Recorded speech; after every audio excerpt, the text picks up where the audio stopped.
महाराष्ट्राचे आराध्य दैवत छत्रपती शिवाजी महाराज, भारतीय राज्यघटनेचे शिल्पकार डॉक्टर बाबासाहेब आंबेडकर, क्रांतिबा महात्मा ज्योतिबा फुले, हिंदू हृदय सम्राट बाळासाहेब ठाकरे, भगवान वीर एकलव्य, संत सेवालाल महाराज, शेतकऱ्यांचे चळवळी, श्रद्धेय तात्यासाहेब, सगळ्यांना मी विनम्र अभिवादन करते.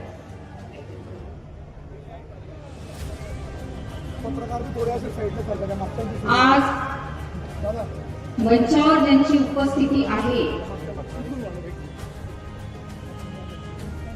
त्या म्हणजे आमच्या सगळ्यांच्या लाडक्या शिवसेनेची नियुक्त मैदान तोफ आदरणीय सुषमाताई अंधारे, ज्यांची अख्खा मतदारसंघ या सभेची वाट बघत होता.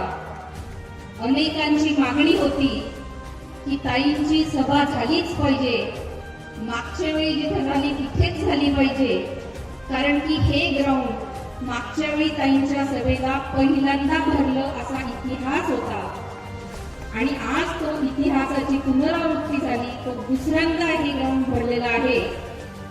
आपण अशा ताईंचं जोरदार टाळ्यांनी स्वागत करूया. मंचावर आज उपस्थित महाविकास आघाडीचे सर्व पदाधिकारी, सर्व नेते, अध्यक्ष, कार्यकर्ते आणि या मतदारसंघातील सर्व माता भगिनी बांधवांनो आणि पत्रकार बांधवांनो, आज मी इथं फक्त विकासाच्या मुद्द्यावर बोलणार आहे. पाचोरा शहरातील विकासाचा ढिंडोरा पिटणाऱ्यांना माझे काही जाहीर प्रश्न आहेत, ते मी आज बोलणार आहे. आज या पाचोरा शहरामध्ये 8-10 दिवस नळाला पाणी येत नाही, याला विकास म्हणायचा का? वॉटर फिल्ट्रेशन प्लांट हा बंद आहे आणि आमच्या इथल्या नागरिकांना अशुद्ध पाणी प्यायला मिळतं, जनतेचं आरोग्य धोक्यात आहे, याला आपण विकास म्हणायचा का? बहुळा धरणावरून पाईपलाईन केली, करोडो रुपये त्याच्यात घातले, त्या पाईपलाईनचं काय झालं? या प्रश्नांची उत्तरं पाहिजे. शहरातील अनेक नागरी सुविधेसाठी राखीव असलेले जे भूखंड होते ते भूखंड कुणी खाल्ले?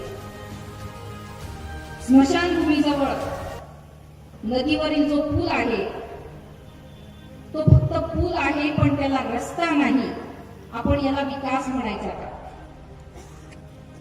संपूर्ण शहरामध्ये नागरिकांना सकाळी मॉर्निंग वॉक साठी फक्त एकमेव MM कॉलेजचं ग्राउंड आहे आणि किंबहुना काही लोक रोडवर फिरायला जातात, स्वतःचा जीव धोक्यात टाकून फिरायला जातात. त्यासाठी 10 वर्ष आपण काय केलं? पोलीस भरतीचे विद्यार्थी असतील, सैन्य भरतीचे विद्यार्थी असतील, हे तरुण रस्त्यावर सराव करतात, त्यासाठी आपण काही वेगळं केलंय का?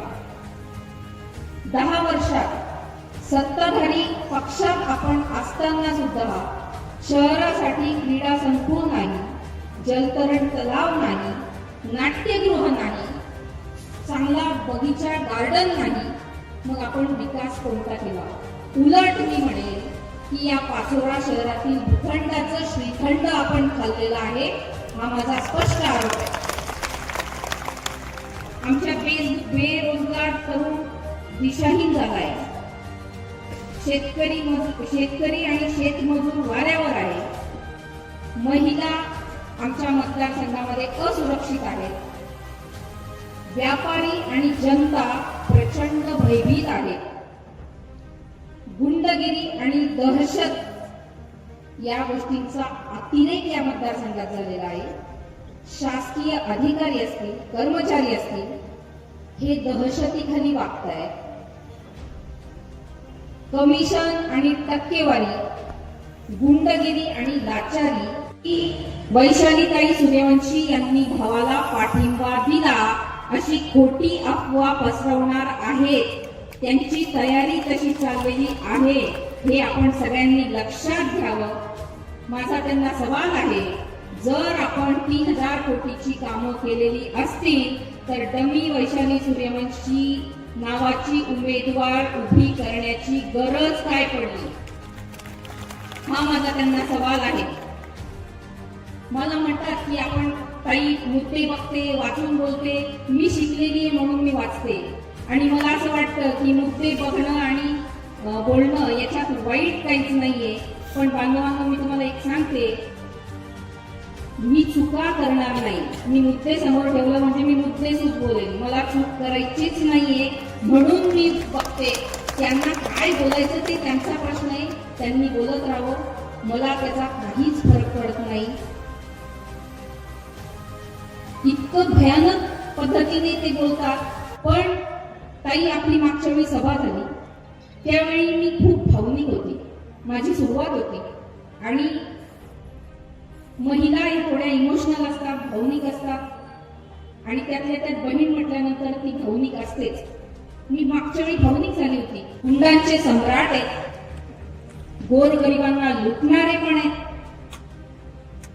सगळेजण आता भूलथापा देतील, जातीपातीचं राजकारण करतायत. निवडणूक आली की जात दिसते, असं जातीपातीचं राजकारण करतायत. माझी आपल्या सगळ्यांना विनंती आहे, यांच्या भूलथापांना आपण कुठेही बळी पडू नका आणि त्यापासून आपण सावध राहा. त्यांच्या भूलथापांना पैशांना देखील बळी पडू नका आणि या मतदारसंघामध्ये भयमुक्त, भ्रष्टाचारमुक्त आणि सर्वांगीण विकासासाठी आपण मला आशीर्वाद द्या. ही संधी शेवटची संधी आहे, मी आपल्याला सांगते. जर आपण ही संधी गमावली तर आपल्या पुढची पिढी आपल्याला माफ करणार नाही. या मतदारसंघात सुद्धा बदल होणं गरजेचं आहे आणि संबंध महाराष्ट्रात हा बदल होणं गरजेचं आहे. बांधवांनो, या निवडणुकीत मी आता खूप जास्त वेळ बोलणार नाही, कारण आपण सगळेजण ताईंना ऐकण्यासाठी आलेले आहात. मी तर बोलतेच नेहमी, पण माझी आपल्याला सगळ्यांना विनंती आहे, आपली निशाणी आहे मशाल. आपलं ईव्हीएम वर बटन आहे 2 नंबरचं.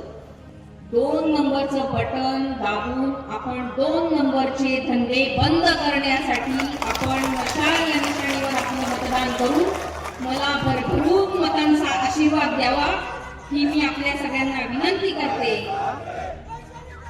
आणि या मतदारसंघात शिवसेनेची पहिली महिला आमदार म्हणून निवडून देण्यासाठीची आपण निर्णय घ्यावा आणि कसा निकाल लावावा, मी अशी आपल्याला हा इतिहास घडवावा अशी मी आपल्या सगळ्यांना विनंती करते.